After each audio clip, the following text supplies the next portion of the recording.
trevas, a fronteira final. Estas são as viagens da Ghost Prize. Sua missão não tem fim: conhecer novos mundos obscuros, buscar vida inteligente e novas subculturas, trevosamente ir onde nenhum morcego antes voou.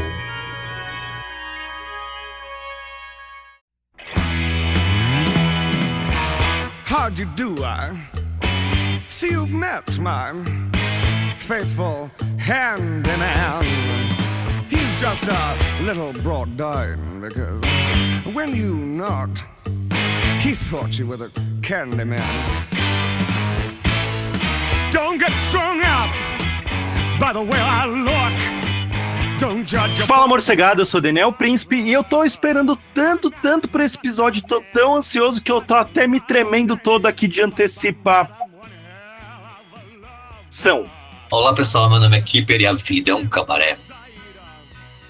E é isso aí, pessoal, chegamos ao episódio número 13 do nosso podcast Got Prize. E nesse episódio não teremos a companhia da Lari, porque no caminho ela furou o pneu durante uma tempestade na frente de um castelo meio esquisito e tá meio que presa por lá. Mas tenho certeza que ela vai se divertir muito lá, hein? E você também vai se divertir com esse episódio aqui, mas depois do Corvo Correio. Corvo Correio, voa nas trevas. Corvo Correio. É isso aí, morcegada, estamos em mais um Corvo Correio no nosso episódio 13, esse episódio especial sobre rock horror. Como eu disse, a Lari não está aqui com a gente, ela está presa lá no castelo do Dr. Frankenfurter, mas eu posso dizer que ele está presente em espírito aqui, já que ela é tão... Eita, peraí, eu tô recebendo uma mensagem do além aqui. Dani, é você?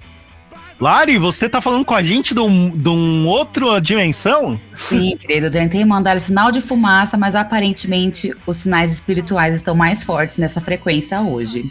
Não, então... Me ajudar no Corvo Correio. Que bom, né, que você tá aqui pra me ajudar aqui no Corvo Correio. Temos mensagens muito bacanas aqui. Então vamos começar, né? E a primeira pessoa que mandou é endimor.xv. E essa pessoa disse: saudações! Já que vocês passam tão elegantemente essas polêmicas, que tal falar sobre os cybergoths? Qual a ligação do gótico com o cyberpunk? Cybergoth é gótico ou uma outra subcultura? Eu acho que é muito relevante esse tema, claro, com certeza. Eu, particularmente, sou muito chegada no cyber e a gente vai, sim, tratar desse tema por aqui, né, Dani? Sim, ele tá, inclusive, a gente tem uma agendinha de temas, já com alguns temas que a gente pensou previamente, antes de começar a fazer o podcast, né? Cybergoth é muito relevante, inclusive tá lá entre esses temas, então endimore.xv, você pode aí aguardar, ficar com as anteninhas ligadas, que num futuro próximo ou num futuro muito distante, talvez em 2077, quem sabe, a gente vai falar sobre cybergoth, cyberpunk, todos esses cybers e outras máquinas. E Lari, eu tenho que lembrar aqui, antes de mais nada, de mandar um salve pro Rei Werner, que fez um vídeo com um react usando algumas partes do nosso episódio 11 sobre gótico e política.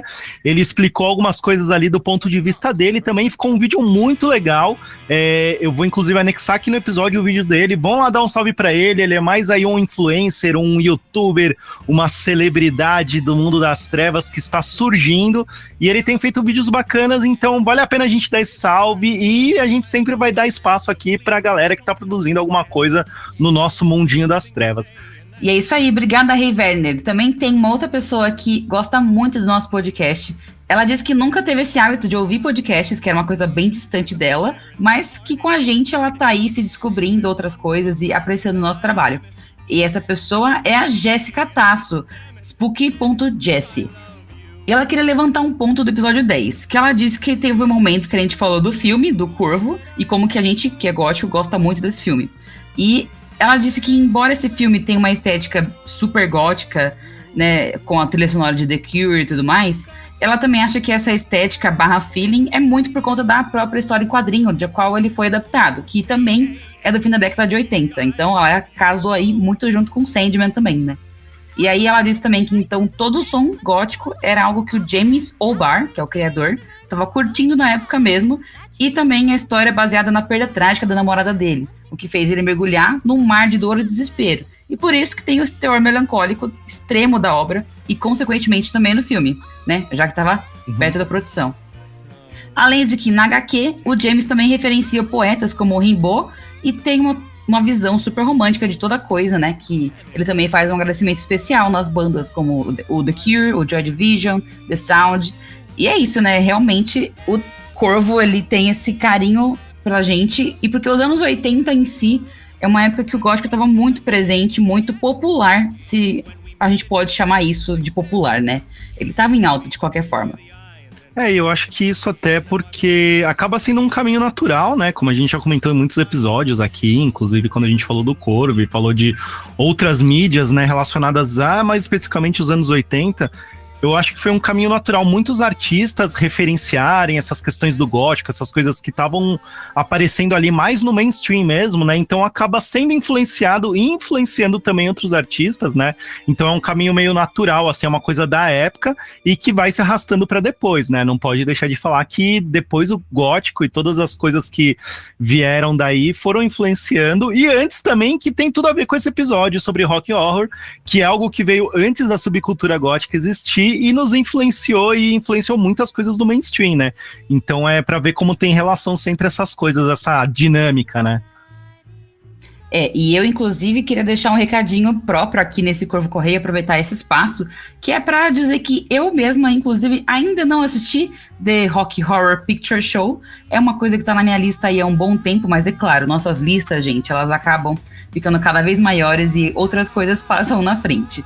Mas eu queria deixar esse recado porque você que está entrando agora na subcultura, você não precisa ser pressionado a ir consumindo tudo que a gente vai mencionando a cada episódio aqui nesse podcast. Então, tem que ter um prazer, assim, de descobrindo as coisas aos poucos e vendo o que você mais se relaciona e se encaixa no seu dia a dia.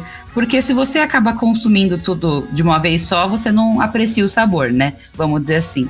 Então eu quero deixar isso uma tranquilidade aí para os que não conhecem várias das coisas que a gente mencionou no podcast, não necessariamente só esse filme que no meu caso eu não conheço ainda, mas que tô ansiosa para ouvir o que o pessoal vai falar sobre isso aqui depois, e aí sim, quem sabe, partir para dar um play nesse episódio finalmente da minha vida.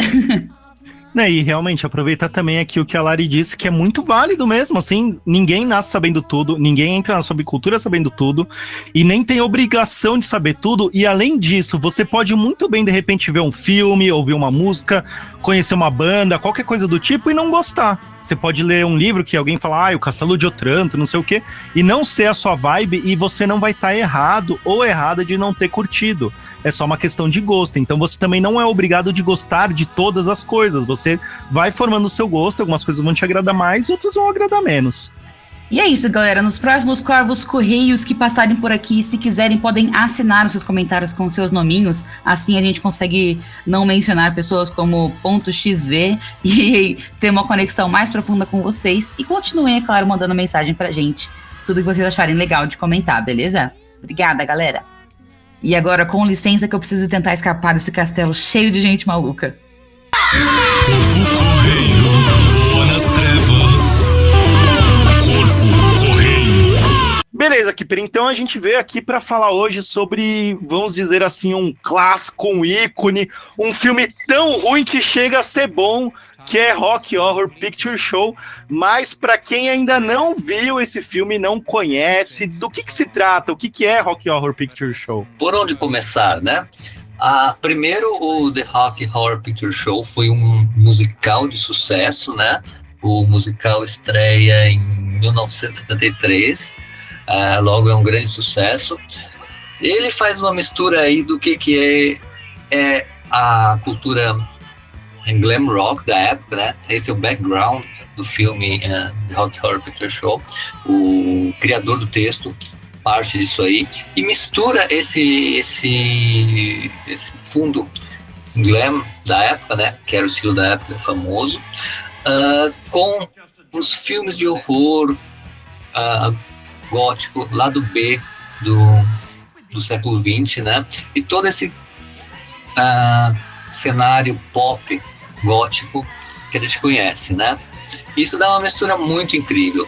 E o elemento glam ele traz para frente também uma coisa que fica às vezes meio no subtexto da literatura gótica original, que é o quê? A coisa da queerness, do elemento queer, do vampiro, dos monstros, dos elementos reprimidos da literatura gótica. Mas a gente vai falar mais disso depois, tem muito a falar sobre The Rocky Horror ainda. O filme foi um grande sucesso, já quando é feito logo depois do sucesso musical. O filme estreia em 75 e é um estouro, influencia todo mundo até hoje. E falando mais especificamente do filme, assim, já para trazer essa questão dos elementos góticos, até mais da literatura gótica em si, né? Porque o filme ele precede a subcultura gótica, né? Ele veio um tempo antes.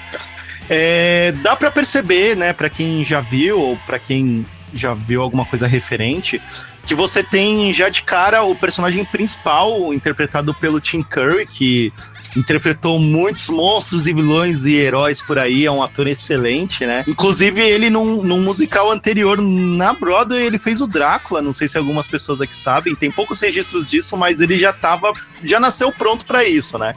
Pra interpretar esse tipo de personagem. E o nome do personagem dele é um cientista maluco que faz ali uma criatura pra alguma função ali que ele quer, que a gente vai contar depois.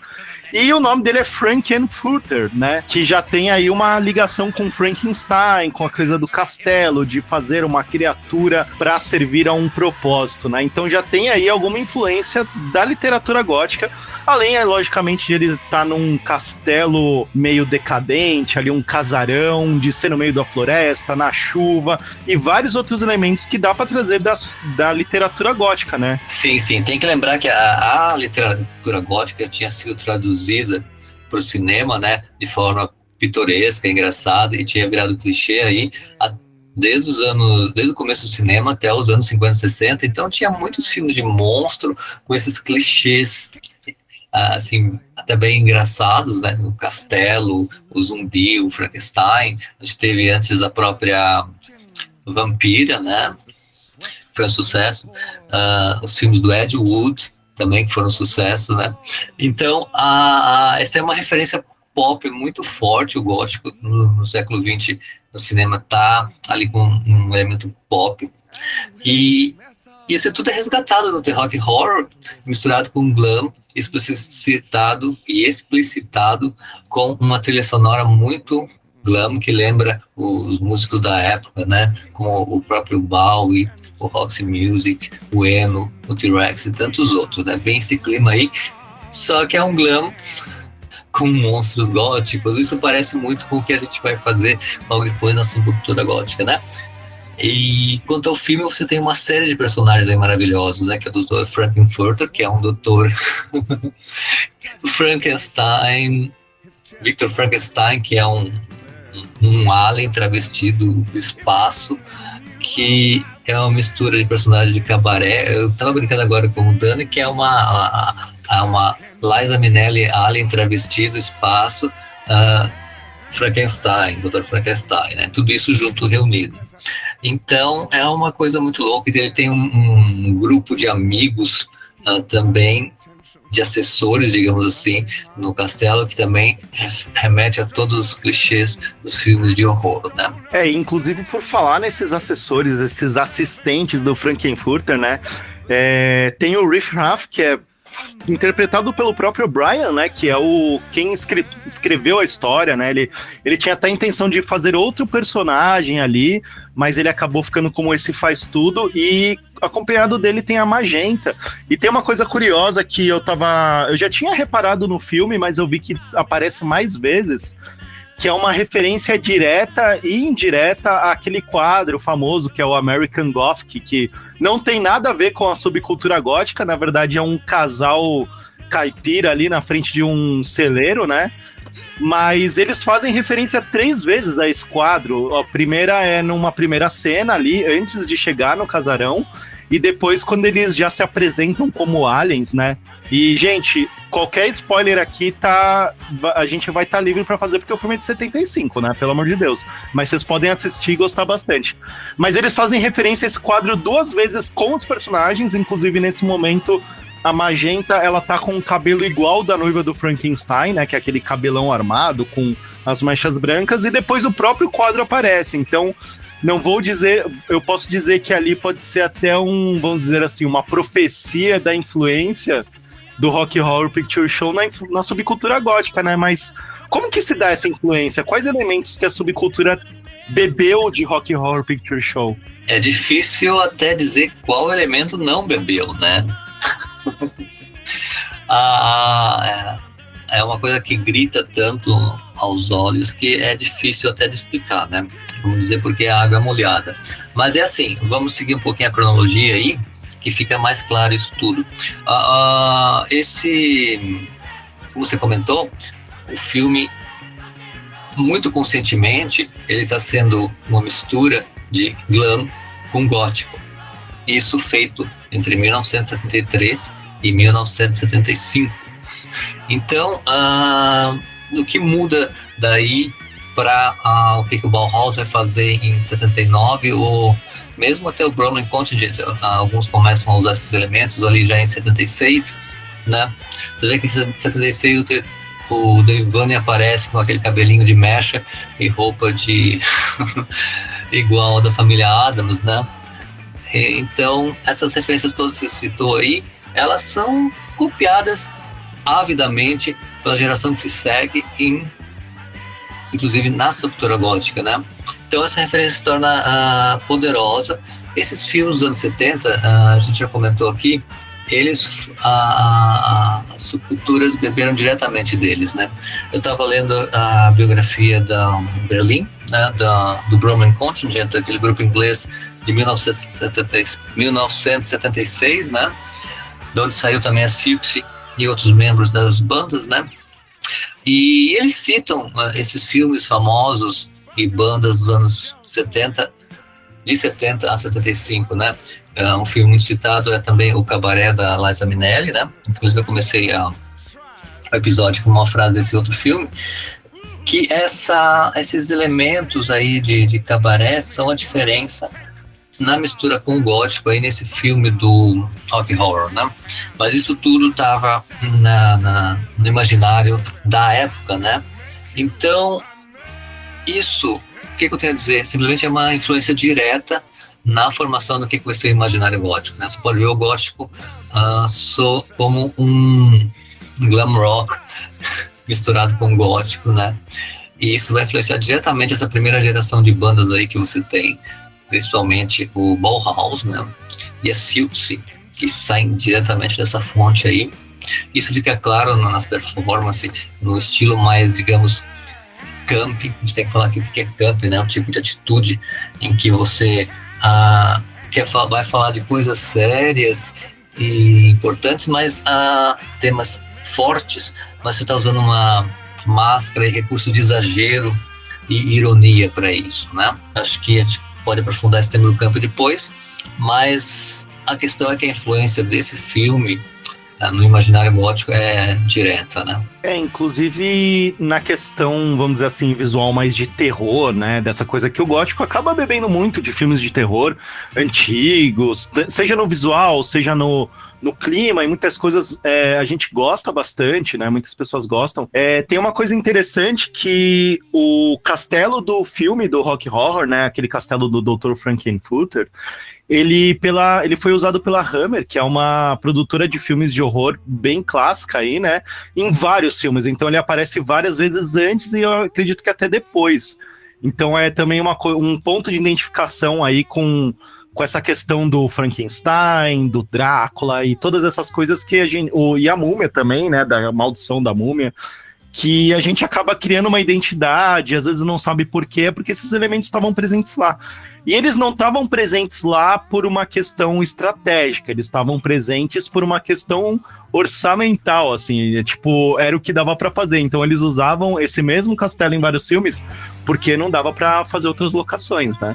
E, inclusive, o próprio Rock Horror, o O'Brien, ele teve que aceitar que o orçamento fosse menor do que o que ele precisava para fazer o filme. E eu acho que isso é muito legal, porque entra até nessa questão do camp, do exagero, dessa coisa assim meio como que fala, assim, meio feita assim de improviso e tal, porque isso acaba virando uma característica de personalidade do filme, né? Uma característica que traz mais personalidade e deixa mais legal ainda, né?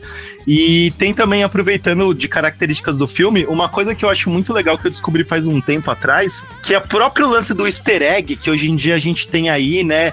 Em vários filmes, os easter eggs, as coisas escondidas, foi do Rocky Horror Picture Show que surgiu, porque por uma brincadeira do pessoal que estava fazendo o filme, da produção, eles estavam na época da Páscoa, eles esconderam vários ovos de Páscoa no set do filme pro pessoal fazer uma caça ali. Só que o que aconteceu, que é uma tradição americana de fazer a caça aos ovos de Páscoa e tal, né? O que aconteceu é que alguns ovos ficaram perdidos e eles apareceram depois no filme. Então virou também uma tradição aí do Rocky Horror de você procurar esses easter eggs, esses ovos de Páscoa escondidos.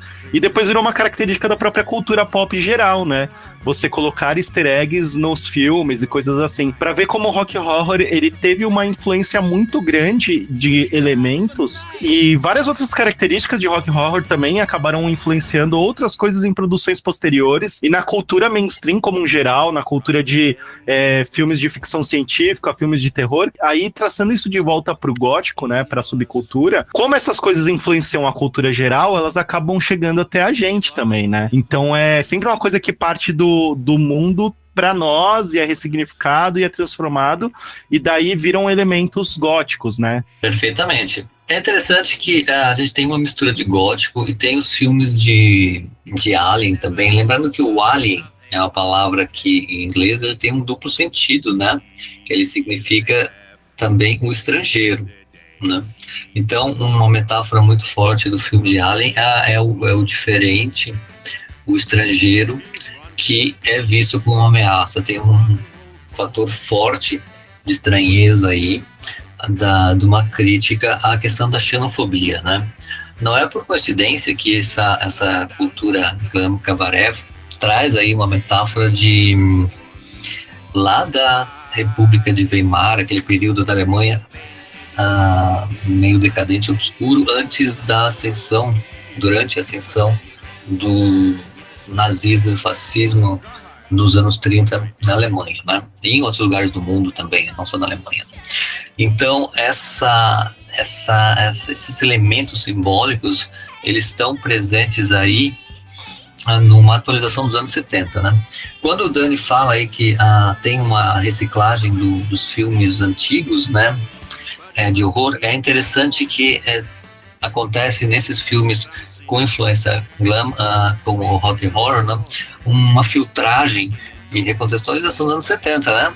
Então a gente tem aí uma atualização desses temas, né? E é legal você falar dessa coisa da República de Weimar e tudo mais, porque dá pra voltar pro próprio personagem, o Frankenfurter, né, que é praticamente o personagem principal da história, o antagonista ali e tudo mais, que a princípio o Tim Curry e o pessoal todo era pra ele ter um sotaque alemão, pra fazer mais referência ainda a essa sátira, né, que em Cabaré aparece e tudo mais também.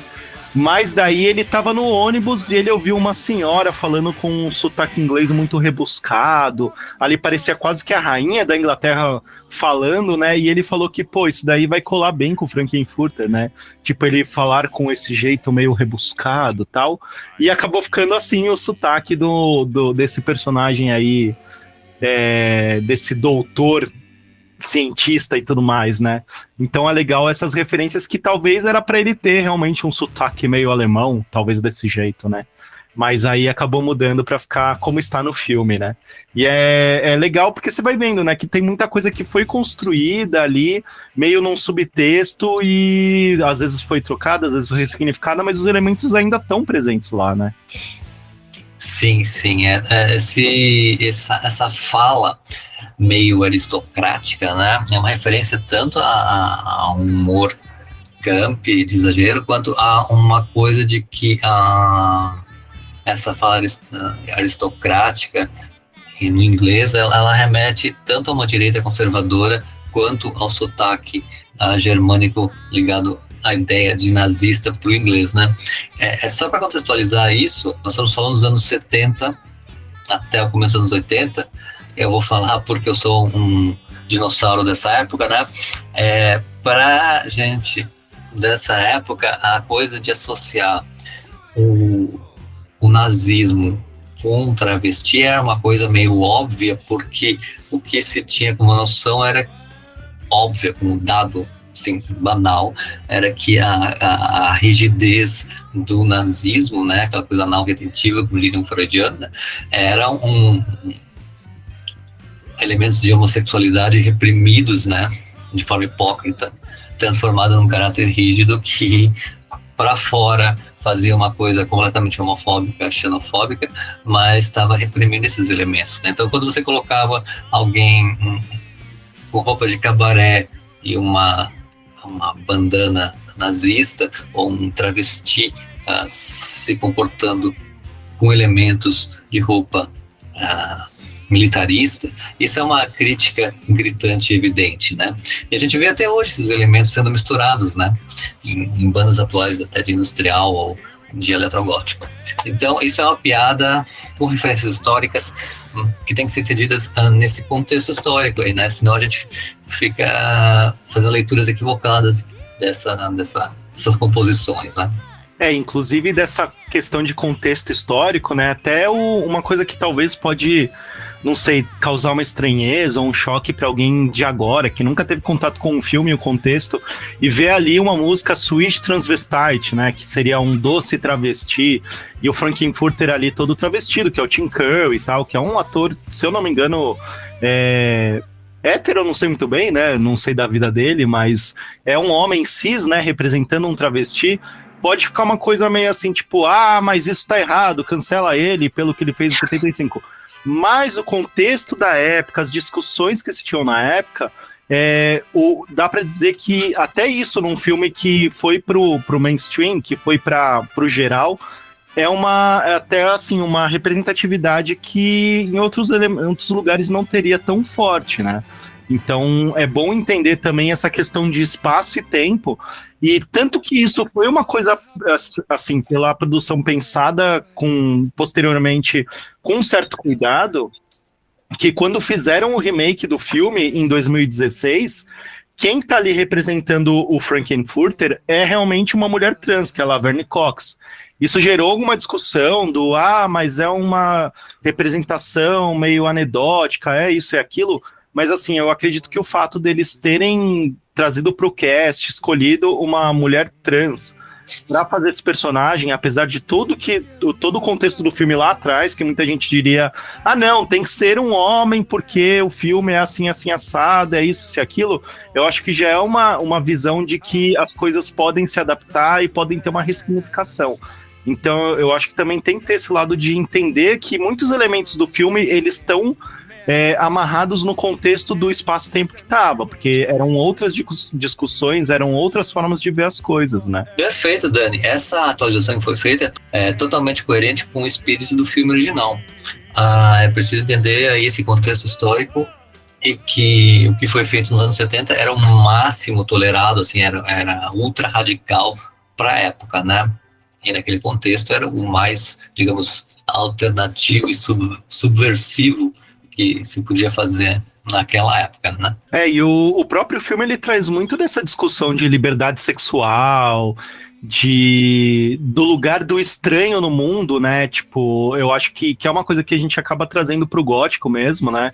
Que é o que você falou do alienígena, do que vem de fora, que nos Estados Unidos, no idioma americano e inglês, ele tem um outro significado, o alien, né?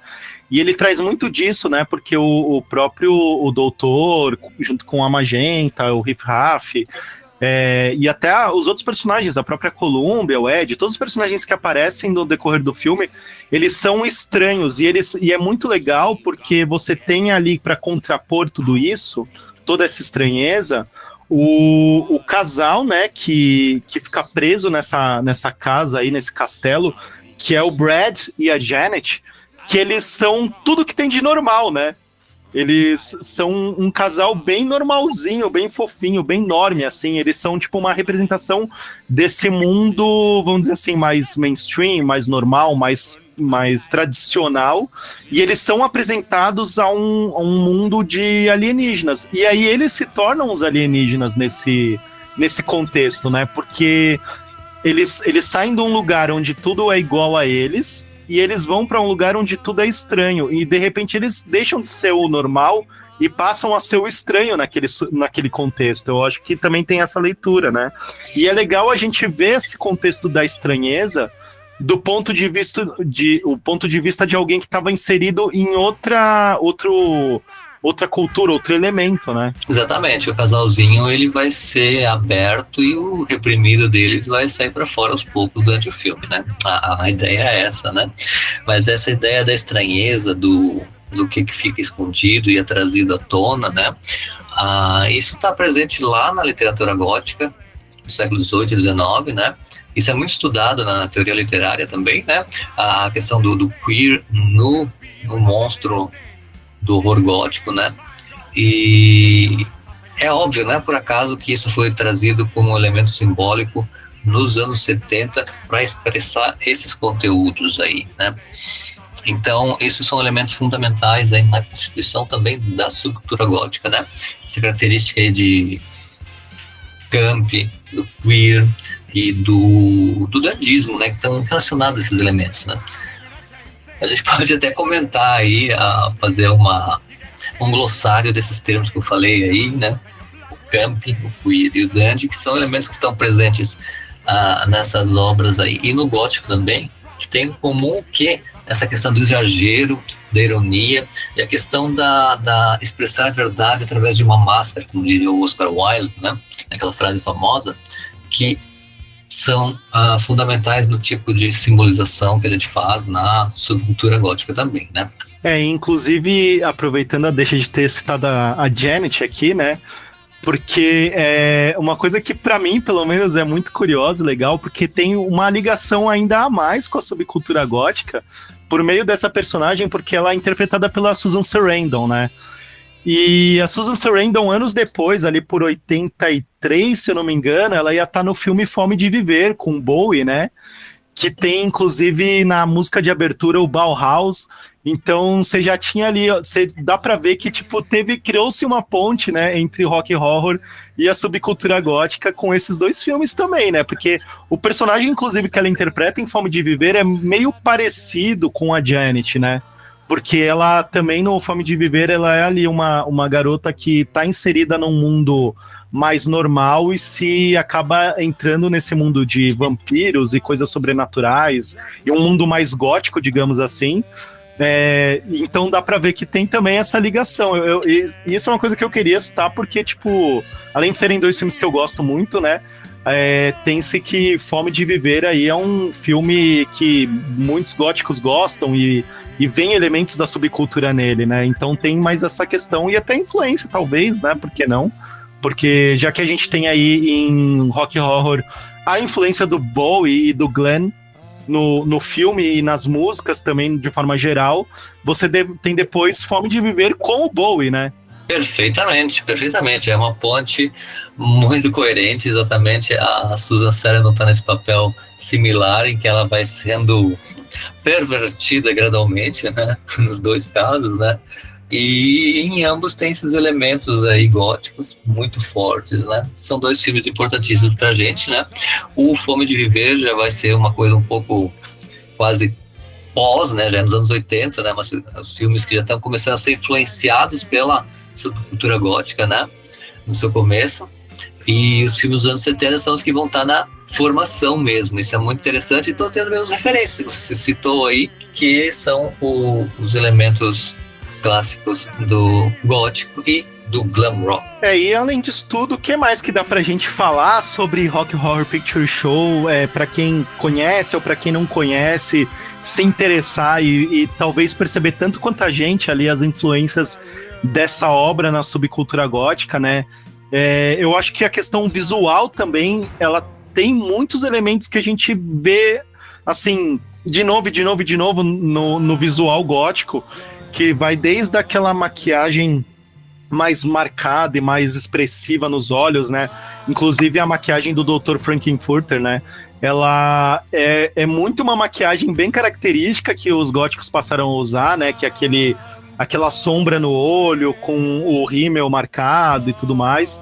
Se você recortar só aquele pedacinho e colocar lado a lado com aquele olho clássico da Silks, né? Que é usado até em álbuns dela, fica difícil saber qual é qual, né? Porque é bem parecido. E além disso, também as roupas que fazem referência a uma coisa meio cabaré, mas a uma coisa meio filme de terror, a uma coisa até mesmo meio BDSM, também é um elemento que acaba se repetindo no gótico em várias e várias vezes, né? Então temos aí uma referência musical, referência visual, referência comportamental, influência até da literatura gótica. Então, assim, dá pra dizer que até mesmo que rock horror foi quase que um embrião ali do que viria a ser a subcultura, né? Exatamente, eu costumo dizer que é o elo perdido, né? Você tem todos os elementos ali em modelo embrionário, né? E o pessoal cai de boca em cima, sem nenhum trocadilho, mas tá tudo ali já, né? O pessoal vai só desenvolver isso aí, e é o que nós temos até hoje como características góticas. Na sequência, a gente tem aí o pessoal influenciado por esse filme, por exemplo, tanto o pessoal que vai ser gótico, quanto o pessoal que tá aí entrando no grupo dos New Romantics, já a partir de 78, né? E do Blitz Club.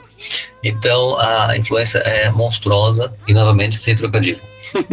Exatamente. Então, e vamos fazer, então, aquele glossáriozinho dos termos, só para o pessoal ficar aí mais inteirado, né, do que é o quê. Então me diz aí, o que é esse camp, né? O que quer dizer o camp como um elemento aí no que a gente está dizendo? Um cara que falou de camp muito bem foi exatamente o cara que escreveu o texto que deu origem ao filme Cabaré, que foi o Christopher Isherwood. Ele tem um comentário que é o que? É uma forma de falar, você fala de coisa muito séria com um tom de superficialidade e ironia, né? Certo? Uma forma afetada e teatral e exagerada, né? Então, que seria meio, assim, você vai falar de morte, da finitude da vida, por exemplo, seria um tanto pedante você falar nisso de forma séria, né? Você pode afetar uma atitude irônica em relação a isso, né? Tem muitos exemplos de camp. Você tem que pensar nisso no camp, que você pode relacionar ao uso de uma máscara, né? Uma atitude teatral. Essa coisa no rock horror de usar uma entonação aristocrática para o personagem é uma atitude muito camp. Você vê isso no exagero também da comunidade queer, né? Você vê essa atitude camp como muito queer na comunidade LGBT desde a origem, né? Que é uma atitude considerada às vezes efeminada ou teatral, né? Você lembra disso também? Isso nos lembra outro conceito interessante, que é o conceito de dandy. A gente já comentou de dandy, acho, outras vezes, né? O dandy é aquele que procura fazer uma superação do aristocrático, né? Montando um personagem muito além dele, né? Que nos lembra do mestre Oscar Wilde, que é um modelo dessas atitudes, né? Então, a gente tem aí uma série de atitudes que se relacionam, uma atitude de ironia, de exagero, e como eu já citei, né? O uso de uma máscara, uma atitude meio teatral, para dizer uma verdade. Não por acaso, nos começos dos anos 70, o glam rock estava trabalhando essa mesma questão, principalmente o David Bowie, que ficou famoso por isso, que é de criar máscaras, do artista se colocar não como a expressão única e verdadeira da alma do artista, mas como uma construção de um personagem, de uma máscara, para expressar uma verdade. O Bowie fez isso magistralmente, criando e matando seus personagens em série, né, durante os anos 70 e depois também, mas enfim, e isso ficou marcado. É uma atitude assim muito, como é que eu vou dizer? Então essa é uma atitude muito modernista, né, e ilustra bem o que a gente está falando aqui, né? Eu ia comentar também que tem uma questão do camp, ou camp, né, enquanto estética, né, que ele tem essa questão também de uma certa ironia e uma breguice, mas é uma breguice intencional, é um exagero, né, que você faz visualmente, ou na modo de falar, ou no modo de se portar também, mas não é, vamos dizer assim, acidental, é de propósito, né? Porque é para realmente expressar mais ainda uma coisa que você quer expressar. Por isso que ele é muito presente no teatro também, nessa questão mais teatral, presente nos significados do LGBT, e até no gótico. Eu acho que o Camp, ele é bem presente no gótico, porque a gente tem essa ironia e essa intenção de exagerar certos elementos, né, para deixar eles mais, vamos dizer assim, mais aparentes, né? Então tem essa questão também.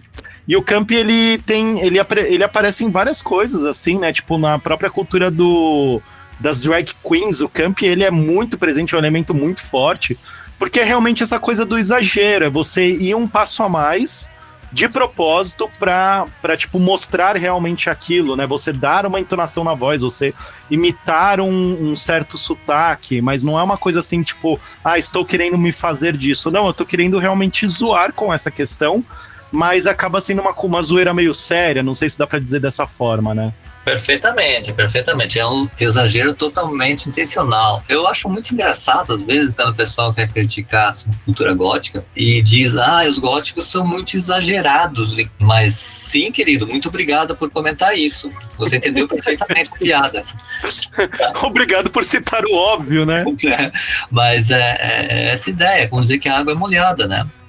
Uhum. Então, se não fosse assim, não seria mais gótico, né? E é o que nos diferencia de fazer uma citação tenebrosa, chata e aborrecida, né? Mas eu só tenho a dizer, vá lá, assista o The Rocky Horror e outros filmes relacionados que a gente citou aqui, tá bom? Não, e eu acho que já dá pra gente concluir, a gente falou, acho que o suficiente pra vocês se interessarem por esse filme, conhecerem melhor ele, verem as influências que ele tem na nossa subcultura e em várias outras coisas. Uma coisa que a gente não comentou aqui, mas eu tava pensando em comentar, mas eu vou deixar pro final, já que vocês já se interessaram. Rocky Horror Picture Show é um musical, e eu sei que tem muitas pessoas que têm ressalvas com musicais, mas eu posso dizer, me arriscar aqui, que talvez se você ver Rocky Horror, você vai passar a se interessar um pouco mais por esse estilo de filme, porque como é intencional essa questão camp que a gente citou, é intencional ser brega, ser tosco, que é uma coisa que muita gente associa a musicais, né? Mas musical é uma coisa meio brega, né? Do nada eles estão cantando, mas dentro do elemento de Rocky Horror, dentro de toda a vibe, aquilo acaba funcionando, então talvez faça você entender um pouco melhor como que é toda essa questão do musical. Então, para de preconceito com musicais, assiste Rocky Horror, que você com certeza vai gostar, vai se divertir, vai rir e vai decorar as músicas e vai cantar junto e vai fazer o Time Warp de novo com a gente da próxima vez que você ouvir esse episódio. É verdade, é excelente. E as músicas estão muito bem inseridas no roteiro e na narrativa, né? Falando em musicais, eu vou citar 3 que eu sempre cito, que são influentes pra gente na subcultura gótica, que são excelentes, e os 3 dos anos 70, e eles são relacionados. Eu sugiro assistir os 3 em sequência, que vão te dar muito um espírito de época para a formação do gótico depois. O primeiro eu já comentei aqui, que é o filme Cabaré, de 1972, com a Liza Minnelli. Na sequência, o de 1975, o Rocky Horror Picture Show, do qual nós estamos falando aqui hoje. E logo na sequência, de 76, O Homem que Caiu na Terra, com o Bowie. Excelente. Tem muita música, mas tem um álbum que ele fez com o mesmo nome, né? E a capa do álbum Low, que tem um desenho do personagem desse filme, né? Então, nesse último, ele é um pouco diferente, é um alien que cai na Terra e ele vai também se pervertendo gradualmente. É interessante ver o final, até o final. Então esses 3 dão muito um climão do que vai se formar aí no final dos anos 70, tá?